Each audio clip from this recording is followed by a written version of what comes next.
तो देखिए दोस्तों, आज हम क्या जो है अकबर के बारे में समझेंगे। ठीक, अकबर के जीवन परिचय के बारे में पूरा बढ़िया समझेंगे। कुछ लोग अकबर को सही मानते हैं तो कुछ लोग अकबर को गलत मानते हैं।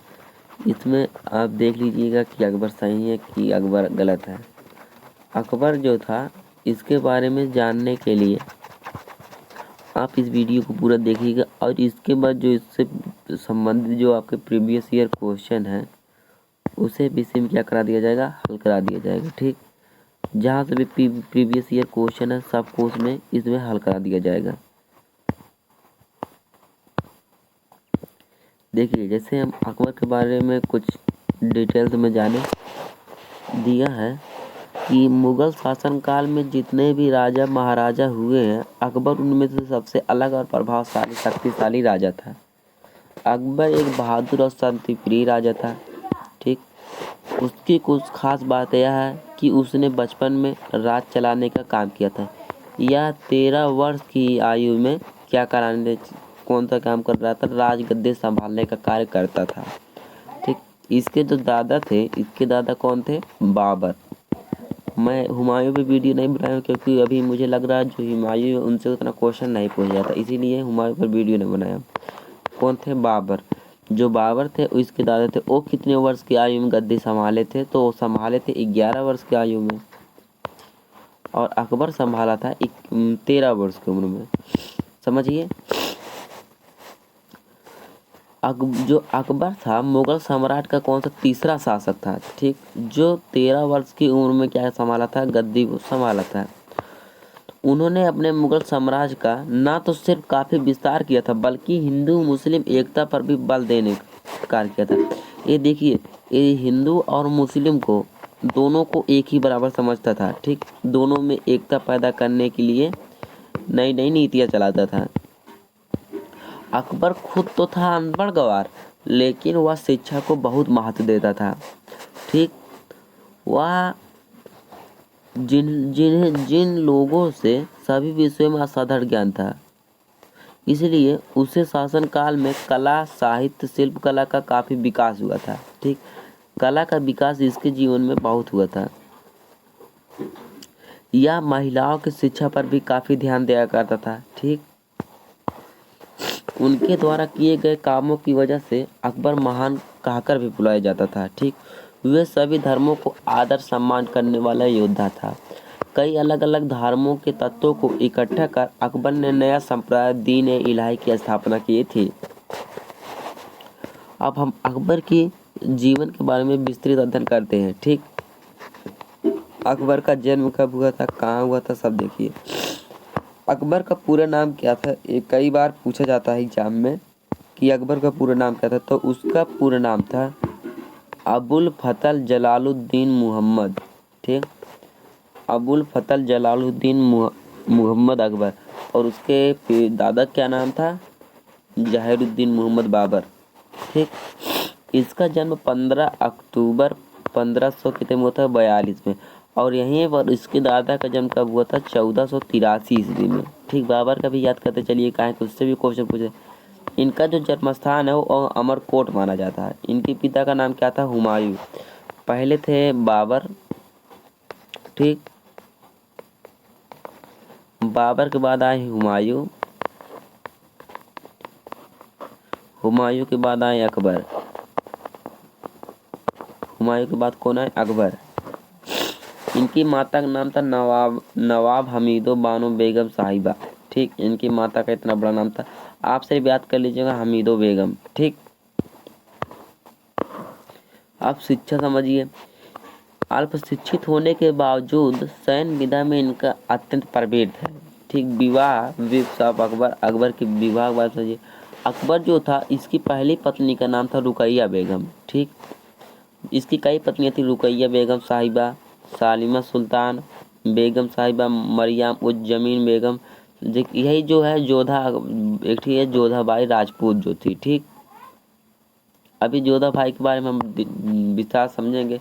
इनका जो पुत्र था उसका नाम क्या था, जहांगीर। इनके पुत्र का क्या नाम था, जहांगीर नाम था। अब अकबर के प्रारंभिक जीवन के बारे में समझते हैं। जलालुद्दीन अकबर जो था असाधारण व्यक्ति और फिर बाद में अकबर एक महान के नाम से जाने लगा था। वह भारत का तीसरा और मुगल के पहले सम्राट था।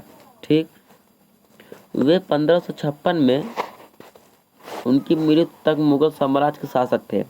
अकबर मुगल शासक हुमायूं का बेटा था, जिन्होंने पहले से ही मुगल साम्राज्य के भारत में विस्तार कर रखा था। 1539 से 1540 की बात करें तो चौसा और कन्नौज में होने वाली शेर शाह सूरी से युद्ध में पराजित होने के बाद हुमायूं ने शादी कर ली थी। और किससे शादी की थी? तो हमीदा बानो बेगम के साथ। जलालुद्दीन मोहम्मद का जन्म 15 अक्टूबर 1542 को उमरकोट में हुआ था, जो अब कहाँ पर है? पाकिस्तान में है।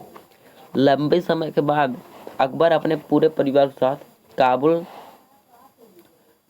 गया था। ठीक, काबुल स्थापित हुआ पर, जहाँ पर उनके चाचा का नाम था कमरान मिर्जा और अस्करी मिर्जा रहते थे। उन्होंने अपना बचपन युद्ध कला सीखने में व्यतीत कर दिया था। ठीक, वह शक्तिशाली लीडर और क्या था? बहादुर योद्धा था। देखिए, इससे प्रीवियस ईयर इतने क्वेश्चन पूछे गए हैं। अभी जब आपको हल करा होगा प्रीवियस ईयर क्वेश्चन, तब देखिएगा इससे बहुत ज़्यादा प्रीवियस ईयर क्वेश्चन आए हैं। वो चाहे यूपीपीसीएस के हो, चाहे एसएससी जीडी के हो, चाहे और भी किसी एग्जाम के हो।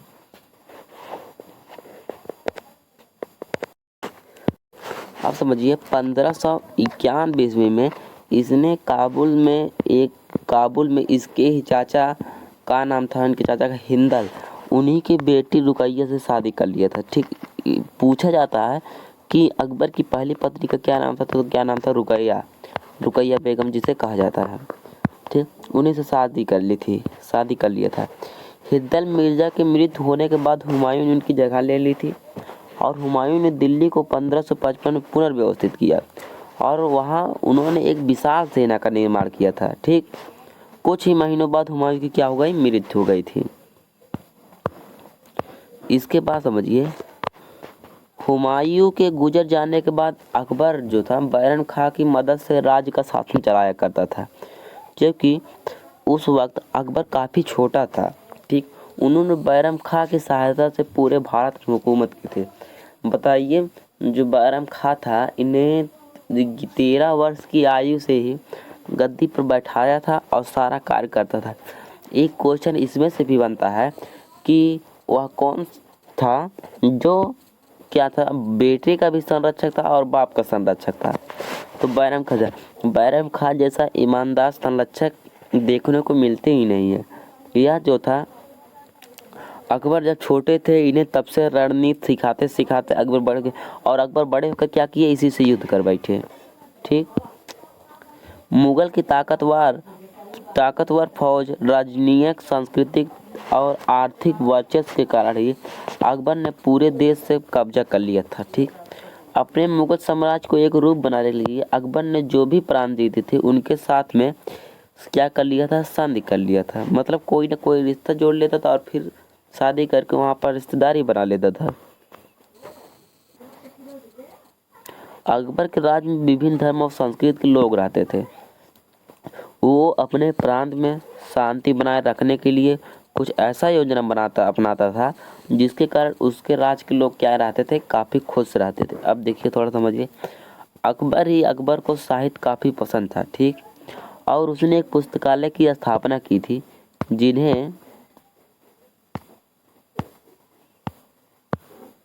जिसमें करीब 2400 से अधिक Sanskrit, Urdu, Persian, Greek, Latin, अरबी और कश्मीरी सारे विद्वान के वाचक थे। ठीक, खुद अकबर फतेहपुर सीकरी से मिलाने के लिए एक पुस्तकालय की स्थापना किया और हिंदू मुस्लिम के लिए भी स्कूल खोले गए थे।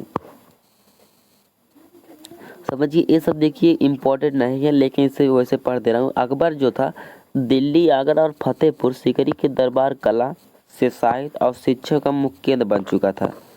ठीक, अकबर के दरबार में बहुत सारे लोग रहते थे जो इस धर्म का पालन करते थे और वो अकबर को क्या मानते थे? अपना पैगंबर मानते थे। बीरबल भी इस धर्म का पालन करता था, जो कि बीरबल क्या था? बीरबल हिंदू था। ठीक, बीरबल क्या था? हिंदू था, लेकिन अकबर कभी भी उससे कोई भेदभाव नहीं किया था। भारत के इतिहास में अकबर के शासनकाल को काफ़ी महत्व दिया गया है। अकबर शासनकाल के दौरान मुगल साम्राज्य 3 गुना बढ़ चुका था। ठीक, उसने बहुत ही प्रभावशाली सेना का निर्माण किया था और कई सारी राजनीतिक और सामाजिक सुधारणा भी लाई थी। समझिए, अकबर जो था इतना ये उदार मन का था, ये जानते हो, काफ़ी दान किया था, काफ़ी कर टैक्स हटाया था। ठीक, और इसकी जो थी ये कहा जाता है कि 300 से अधिक शादियाँ किया था। ठीक, 300 से अधिक शादियाँ किया था, लेकिन सभी इसकी जो रानियाँ थी सबको शाही अधिकार नहीं प्राप्त था। मतलब सभी रानी की तरह जीवन नहीं जी सकती थी।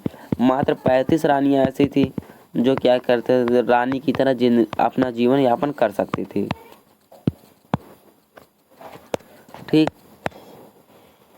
देखिए जो अकबर था उससे भारत के उदार शासकों में गिना जाता था। ठीक, संपूर्ण मध्यकालीन इतिहास में वो एकमात्र ऐसा शासक था जिसने हिंदू मुस्लिम एकता को महत्व समझकर एक अखंड भारत का निर्माण करने का प्रयास किया था। इस मुगल काल में अगर हम बात करें सबसे दुष्ट शासक का, तो वो था औरंगजेब। ये ससुरा बहुत दुष्ट शासक था। ठीक, कौन था? औरंगजेब था। समझिए, अब हम समझते हैं हिस्ट्री ऑफ जोधा अकबर का। ठीक, जोधा अकबर की हिस्ट्री के बारे में समझते। देखिए, भारत के प्रसिद्ध शासकों में मुगल सम्राट अकबर एक अग्रणी था। वो एकमात्र ऐसा मुगल सम्राट था जो जाति धर्म को उतना मानता ही नहीं था। ठीक, जिन्होंने बहुसंख्यक हिंदू के प्रति दयालुता दिखाई थी, उदारता दिखाया था। अकबर ने हिंदू राजपूत से विवाहित किया था। उनकी एक रानी थी जोधा बाई। इतिहास में झांककर देखा जाए तो जोधा अकबर की प्रेम कहानी विश्व प्रसिद्ध दिखाई जाती है। ठीक, जो अकबर और बीरबल, जो अकबर और जोधा अकबर एक सीरियल भी आता था। ठीक, धारावाहिक, जो जिसमें ये दिखाया गया है जो जोधा बाई के बारे में और अकबर के बारे में। ठीक, वहाँ पर सिर्फ और सिर्फ मान्यता अकबर और जोधा बाई को दिया गया था, ना तो रुकैया बेगम को, ना तो सालिमा बेगम को। अब हम बात समझते हैं अकबर की मृत्यु की। आप इतना पढ़े होंगे, आप सोच रहे होंगे मुझे कुछ नहीं याद होगा, लेकिन अभी जब आप प्रीवियस ईयर क्वेश्चन याद करेंगे आपको सब याद होगा। देखिए, अकबर विभिन्न धर्मों को एक साथ रखने की शुरुआत अकबर के समय से हुई थी। अकबर के बाद उसका बेटा जहांगीर क्या बना था? राजा बना था। अकबर की मृत्यु कब हुई थी? तो अकबर का डेथ 3 अक्टूबर 1605 ईस्वी को हुआ था। देखिए, एक कई बार पूछा जाता है इसकी मृत्यु कब हुई थी। 3 अक्टूबर 1605 ईस्वी को हुआ था। अब समझिए कैसे हुआ था, कब हुआ था। 3 अक्टूबर 1605 को पेचिस के कारण बीमार हो गया था। ठीक, मगर उसमें वो काफ़ी अच्छे नहीं हुए। ऐसा माना जाता है कि 27 अक्टूबर 1605 को अकबर की मृत्यु हो गई थी। उन्हें आगरा के सिकंदरा में दफनाया गया था। ठीक, उसके बाद कौन आया था? देखिए, अकबर जो था इसमें एक बात और थी, ये जो विचार लेता था अचानक लेता था और अचानक उस पर निर्णय भी कर लेता था। ठीक, इसकी जो उपलब्धियां हैं उसके बारे में समझ लेते हैं। शिक्षा, अल्प शिक्षित होने के बावजूद आपको बताया था यह अत्यंत परवीर था। इसका विवाह इतने लोगों से हुआ था। संतान जहांगीर,